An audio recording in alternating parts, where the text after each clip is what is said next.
Greetings, all you case cutlery lovers and knife enthusiasts from around the world. Welcome back to Baxter's Blades. You're entering the tiger pit. My finger, my finger. Ow! Well, this isn't an unboxing because this is a trapper that I picked up at Blade Show, Texas. A trapper in Texas. Who would have thought Baxter would get a case? Carbon steel trapper.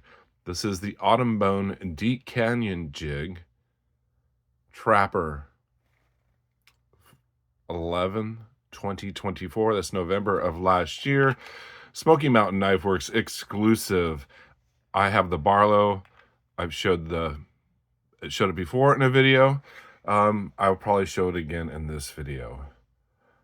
Now, I picked this one up at Blade Show, Texas.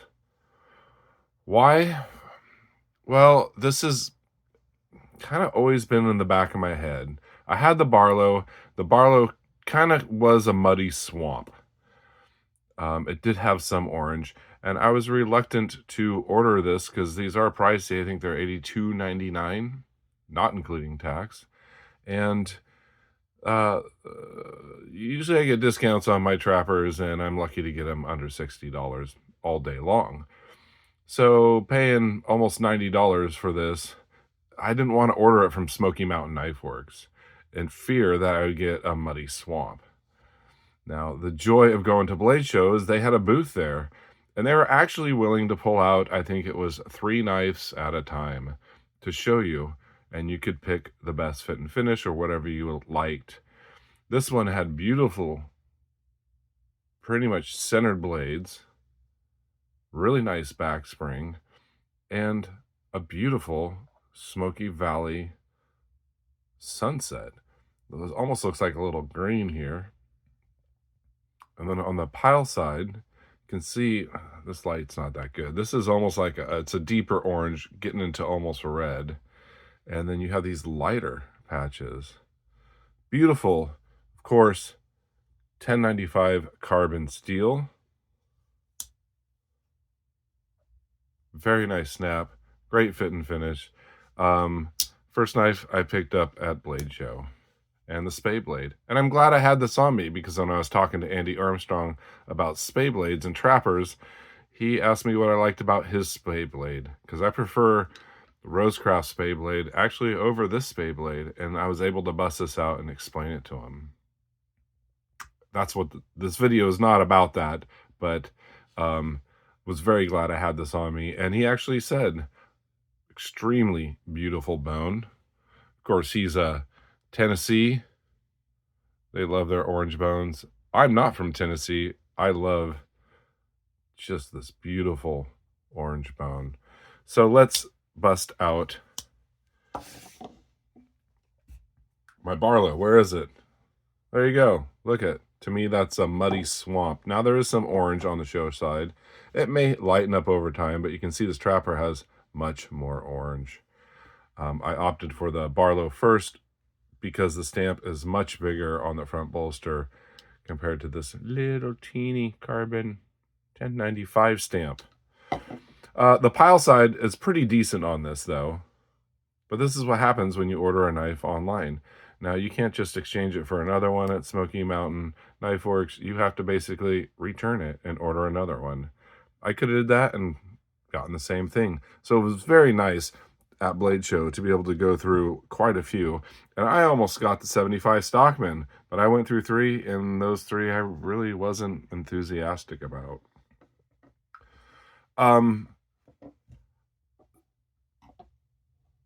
There are a lot of patterns I like. I like all types of patterns. You know me.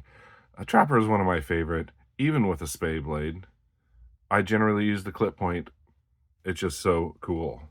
And I have the Spay Blade as a reserve if I need it. I can send it off to somebody and have them cut it down in a special shape. But I like them. And I have Warncliffe trappers. Barlow is another one of my favorite patterns. The 75 Stockman. Jackknives, the 92 Texas Jack. I love all patterns. But I gotta say, my top 3 patterns from Case, I can't say Rosecraft because Rosecraft has patterns that are of the not of the norm always, are these 2, and I'd say a full-size Case copper lock. Let's get some oranges in here.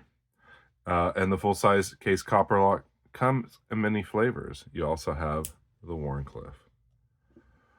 So right now, these are my 3 top patterns. I love mini trappers. I like peanuts. But I like the size of these knives. I like that this is a lockback and it's thinner. I like the long pull. The trapper just feels really good in hand, and it was kind of my first true love.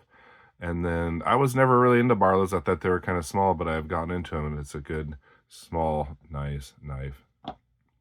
There's something I wanted to read here about Case's carbon steel, because this 1095 carbon supposedly is different than their standard carbon steel.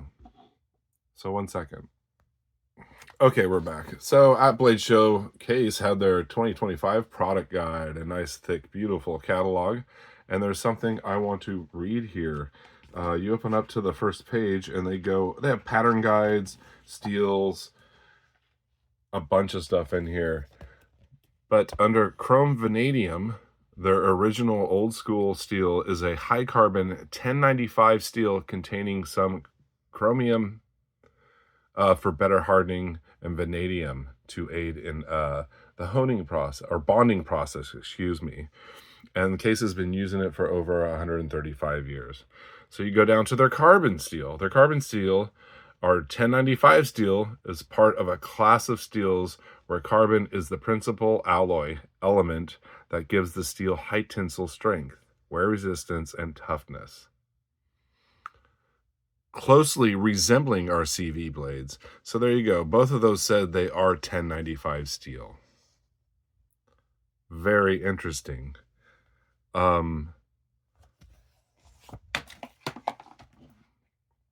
You look on the back of the blade here. Oh, excuse me. Let's pull out the spay blade. You can see there at the bottom it says 1095. And that is the same with the Barlow. So it's interesting that these are specifically 1095 when chrome vanadium they say is 1095, and their carbon steel they also say it's 1095, just variations of it. I don't know if it's a Smoky Mountain knife or a gimmick, but I like the stamp on the front bolster. I think it's very cool. This is a deep jigging, and it's harder to put shields in deep jigging. And a Barlow, I think, doesn't really even need a shield. Just something on the front bolster, if anything at all. So I just wanted to point that out, that the original CV, they're saying it's 1095. And their carbon steel, they're saying, which is CS on their blades, is 1095. And well, this is carbon steel. Is it a gimmick? I don't know. I will have to compare patina on this compared to my normal carbon steel blades. And their normal carbon steel blades are fantastic. I know people have done some tests on them and found variations, saying maybe it's more like 1085. I'm not sure. According to their documentation, it's all just 1095 carbon steel with a little bit more vanadium or chromium in there. And heck, their stainless steel is no slouch. In cutting tests, stainless steel holds an edge just as long as their carbon steel, and it doesn't rust. The carbon steel is definitely easier to sharpen to get razor sharp results. So this is a video about this beautiful autumn deep jig, canyon jig, excuse me, trapper. It was very nice to pick this up in person to get good fit and finish. I didn't have to hassle with, getting a knife and sending it back. And I did want one of these, even though I have a lot of trappers and more on the way. Also, sales tax at Blade Show was Texas sales tax. I think it was like 6%, which is a lot less than I get charged up here when I order something from Smoky Mountain Knife Works. So I don't know, $86 or something like that. Less than $90. A real cool addition to my collection. One of these times I will bust out all my orange trappers because I'm getting quite a few. I got a pocket worn, I got persimmon orange, and well, I may have another orange trapper on the way. More videos to come. Thank you for joining me in the Tiger Pit. I appreciate you all watching. I appreciate your comments. I appreciate everybody who likes and subscribes to the channel. And don't worry, I did not forget my 3,000 subscriber giveaway. It will be coming up when I can still figure out what the heck I'm going to give away. I want to pick something pretty good. Something special would be nice. Or maybe even a couple of knives. I don't know. I did 2 knives for 2,000. Maybe I'll do 3 separate knives for my 3,000 subscriber. Like I said in other videos, I have like 6 knives I need to show, and those are going to come, and maybe I can start thinking about what I'm going to give away. So it'll come in due time. It's going to be plenty of time before I even get close to 4,000, if I can last that long on YouTube. Don't worry, I'm not going anywhere. But summer is coming. That means motorcycle riding season, and I'll be doing less lives and probably less videos. It does take time to comment and reply to everybody. And heck, I like to sit around and watch videos of other channels, and I haven't really had much time to do that lately. I love you all. You all stay sharp, be kind, and take chances. Take care.